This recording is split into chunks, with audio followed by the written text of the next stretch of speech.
قلعة مرعبة يقال أن في داخلها ممر إلى العالم الآخر، أو بالأحرى إلى الجحيم. كيف؟ في داخل القلعة حفرة سرها حقا مرعب. إن دخلت القلعة ورأيت الحفرة ستقف حائرا خائفا تماما، كما وقف الباحثون والعلماء عاجزين عن إيجاد أي تفسير لهذه القلعة أو قعر لهذه الحفرة. والأغرب هو ما يقوله المحليون عن سر هذه القلعة وحفرتها. وجهتنا اليوم صادمة، بل من أكبر أسرار الكون. إلى عالم التاريخ الغامض، قلعة هوسكا وحفرة الجحيم.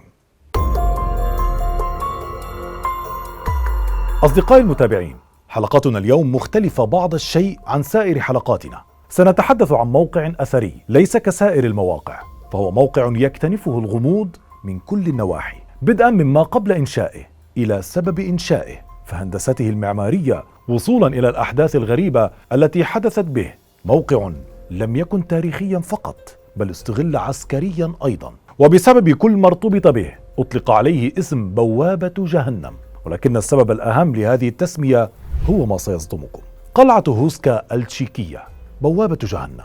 قبل البدء في الحلقة أصدقائي، لا تنسوا أن تشتركوا في قناتي الرسمية وتفعلوا جرس التنبيه، كما أنني أشارك في شرح هذا الفيديو روابط حساباتي الشخصية على إنستغرام وفيسبوك وتويتر لمن أراد متابعتي والتواصل معي لطرح أي معلومة أو تعليق.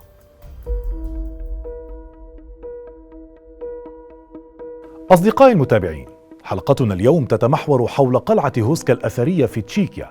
ولكن قبل أن أبدأ بطرح كل ما توصلنا إليه خلال بحثنا، يجدر بي أن ألفت نظركم إلى أمر مهم.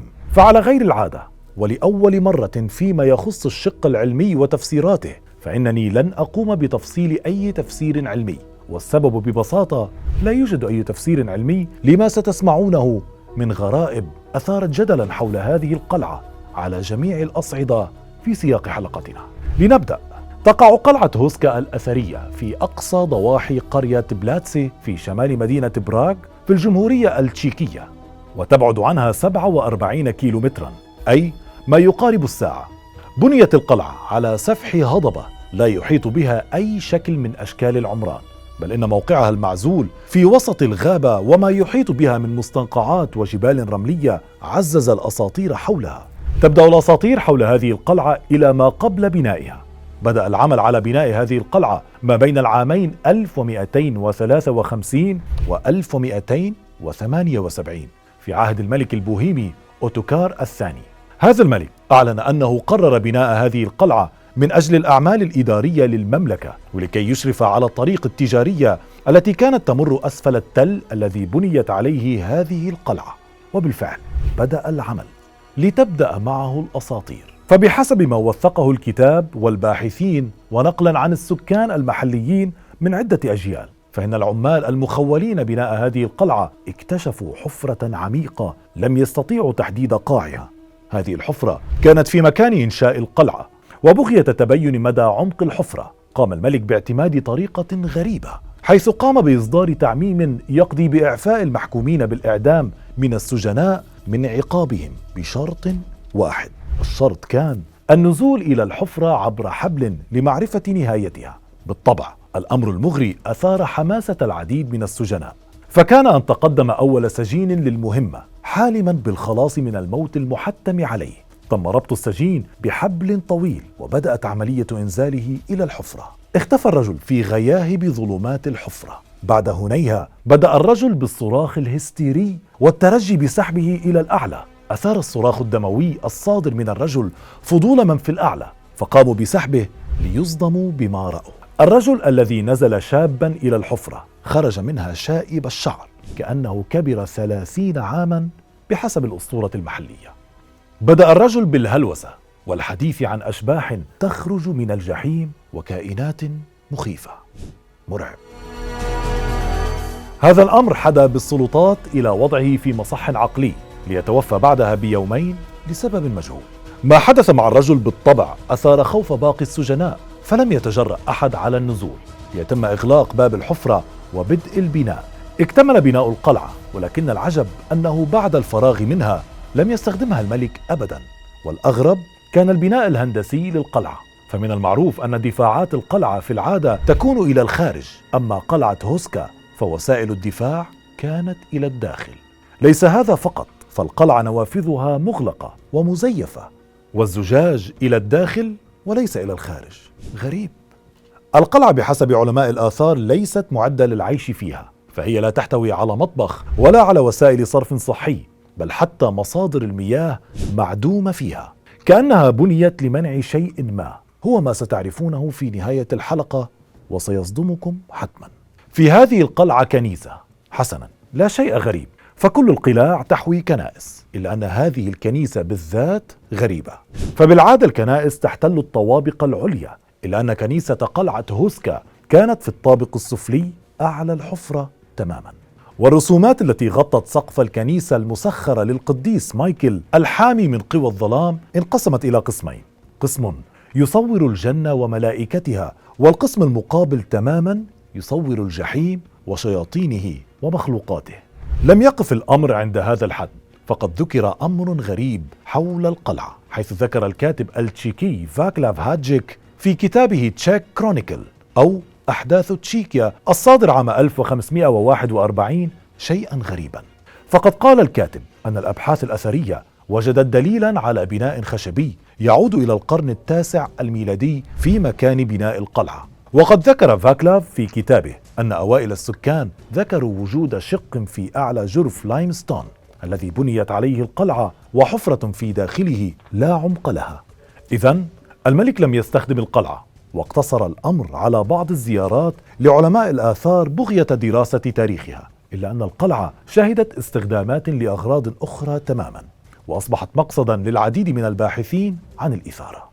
وقد استطعنا الحصول على شهادات جدا غريبة لا يتقبلها العقل البشري، وهنا محطتنا التالية. الموقع الجغرافي المعزول للقلعة كان له دور كبير في جعل القلعة مقرا لبعض التنظيمات، وتحديدا القوات العسكرية لبلدان مختلفة. ففي حرب 30 عاما ما بين العامين 1618 و 1648، والتي نشبت في أنحاء أوروبا بين الكاثوليك والبروتستانت، كان لهذه القلعة دور، حيث وقعت القلعة بيد الجيش السويدي الذي كان بقيادة القائد أورونتو في ذلك الوقت. هذا القائد كان معروفا بوحشيته، حيث أنه أعطى الأوامر لرجاله بالاستيلاء على كل ما يجدونه أمامهم، كما أنه أعطاهم الإذن بممارسة الاغتصاب كرياضة، ما أكسبه الصيت الشيطاني بين السكان. أورونتو هذا كان على معرفة بالأساطير القائمة حول القلعة وبقصة الحفرة التي لا نهاية لها، لذلك قدم قرابين وأضاحي من الحيوانات مع الاستعانة بالشعوذات المختلفة لدرء خطر أي من كان يسكن تلك الحفرة. اسمعوا التالي. بالإضافة إلى ما كان معروفا عن القلعة، فإن أورونتو هذا أضاف المزيد من الرعب لها، فالسكان هناك يخبرونك عما تناقله أجدادهم من أن أورونتو كان يجري تجارب لا إنسانية على الأسرى، وأن السكان كانوا يستطيعون سماع صراخ الأسرى ورؤية وميض الأجهزة المستخدمة في التجارب. هذا طبيعي، ولكن الغرابة هنا. أنصتوا جيدا. تقول الرواية أن السكان ضاقوا ذرعا بوحشية أورونتو، فقدموا جائزة عبارة عن 100 قطعة من الذهب لمن يستطيع قتله. وبالفعل قام قاتلان مرتزقان بقتل القائد في القاعة الرئيسية للقلعة، فانتهى بذلك وجود الفرقة السويدية، إلا أن المحليين يؤكدون أن شبح القائد أورونتو ما زال يجوب القلعة غاضبا، بالإضافة إلى سماع أصوات وصرخات بلغات مختلفة خلال الليل، وهو ما يجزم المحليون أنه للأسرى المعذبين على يد أورونتو. النازيون أيضا كان لهم دور في أسطورة القلعة، فالنازيين كان معروفا عنهم افتتانهم الشديد بكل ما هو غامض ومثير، لذلك كانت القلعة إحدى أهدافهم. فخلال الحرب العالمية الثانية وبعد دخول القوات النازية تشيكيا، قرر النازيون اكتشاف أسرار هذه القلعة ومعايشة أساطيرها. وبالفعل القائد الألماني هنريتش هيملر، الذي كان معروفا عنه ولعه بدراسة كل ما له علاقة بالخوارق والسحر، أقام بتلك القلعة وكتب ما يقارب 13,000 ورقة حول ما يجري في القلعة. وكان يعتقد بل ويؤمن بأنهم أي الألمان إذا استطاعوا أن يسيطروا على ما تستحوذ القلعة من غموض فسوف يخضع العالم برمته لهم. بل تقول الروايات المحلية أن العديد من الطقوس الغريبة وحلقات الشعوذة والسحر كانت تقام في تلك القلعة لتطبيق نظرية هيملر بحضور قائد النازيين هتلر. وانتهت الحرب وخرج الألمان من القلعة، إلا أنهم حرقوا كل ما كان موجودا معهم ومن ضمنها كتابات هيملر.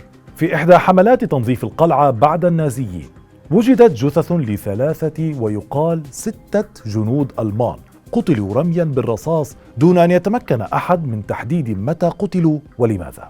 لم يقتصر الأمر على العسكريين فقط، فغموض القلعة ومختلف الروايات حول أشباحها والأصوات الغريبة وغرابة القلعة بحد ذاتها جعلتها مقصدا للعديد من محبي الرعب والغموض. الشاعر التشيكي كارل ماتشا قام بزيارة القلعة عام 1863 وأقام ليلة هناك بعد سماعه القصص التي تدور حول القلعة. وكما هو الحال مع من سبقه، أثار البناء الهندسي للقلعة دهشته ورهبته بنفس الوقت. وفي رسالة كتبها إلى صديقه إدوارد هيندل وصف ماتشا ما حدث له خلال تلك الليلة. فبحسب نص الرسالة فإن رؤية مروعة غزت أحلام الشاعر، حيث أن روحه نزلت إلى الحفرة المغطاة بأرضية من الألواح الخشبية، ومن خلال الفتحة انتقل إلى مستقبل أطلق عليه الشاعر لقب مستقبل آلي جهنمي، حيث يخبر الشاعر صديقه أنه وجد نفسه أي في حلمه في مدينة براغ، ولكن في العام 2006. وجوده في هذا العالم التكنولوجي الحديث جعل روحه تهيم خائفة يائسة.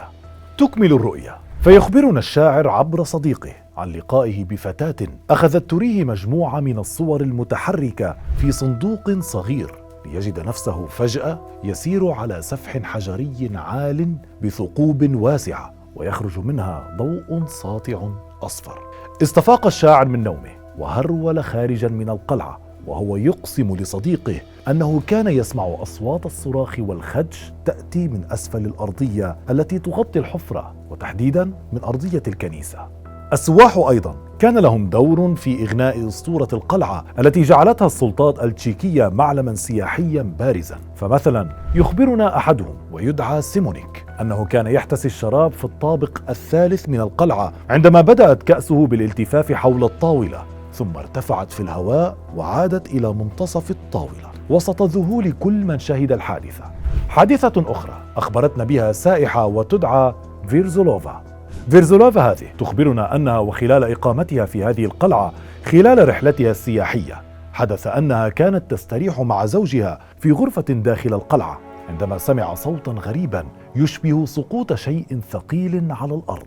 ولما استطلعا الأمر رأى الزوجين شكلين داكنين من دون ملامح واضحة. وتؤكد فيرزولوفا أنها سمعت أحدهم يتكلم حول قتل فتاة صغيرة. حقا مرعب، أليس كذلك؟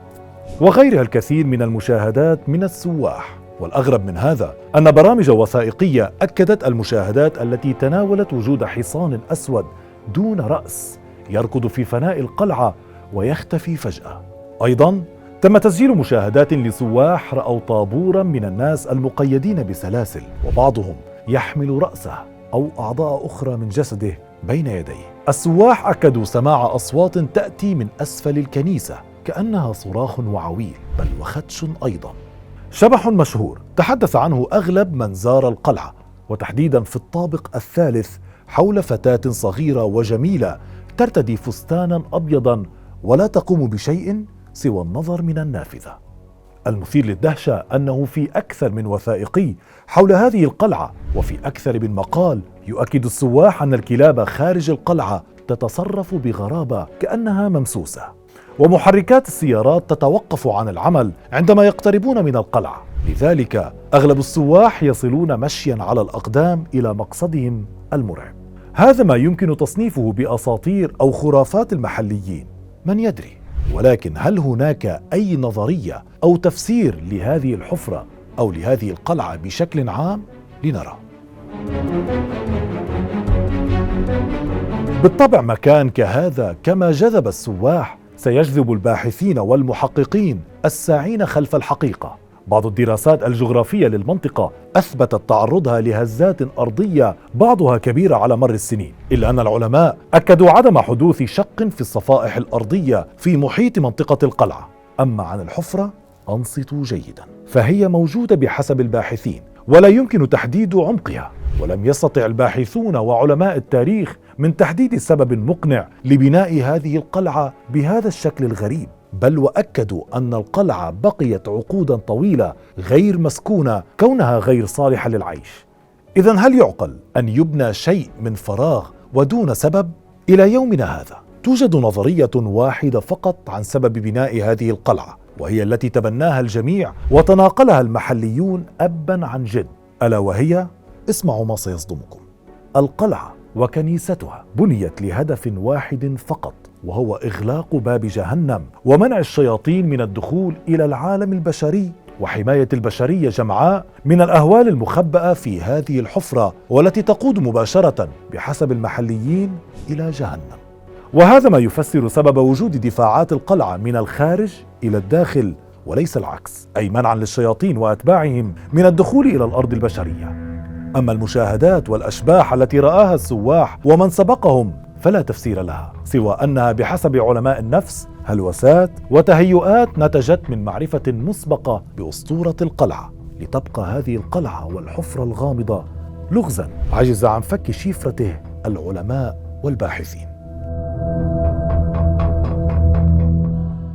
إذن أصدقائي، هذا ما استطعنا الوصول إليه حول قلعة هوسكا التشيكية، قلعة بكل غموضها أبقت الباب على كل التساؤلات مفتوحا. هل فعلا الحفرة التي لا قاع لها والتي يجزم المحققون أنها موجودة والتي بنيت القلعة فوقها هي باب من أبواب الجحيم على الأرض؟ وماذا عن البناء الغريب للقلعة برأيكم؟ هل كان صدفة وخطأ معماري، أم أن الغرض كان بالفعل منع من في داخل القلعة من الخروج إلى خارجها؟ وماذا عن سبب البناء؟ هل تعتقدون فعلا أنه لإغلاق باب الجحيم وحماية البشرية؟ وما السر؟ لماذا لم يستطع أحد إلى اليوم اكتشاف حقيقة هذه القلعة؟ من بناها؟ ما عمق هذه الحفرة؟ وماذا يوجد في داخلها؟ والأهم، ما رأيكم أنتم أصدقائي؟ وهل تجرؤون على الاقتراب من تلك الحفرة أو النزول ولو مترا واحدا إلى داخلها؟ أو هل تعتقدون أن أحدا سيستطيع التجرؤ وفك لغز هذه الحفرة كما حدث مؤخرا في البئر التي اعتقدنا لعقود أنها بئر برهوت الغامضة في اليمن؟ لا أحد يعلم.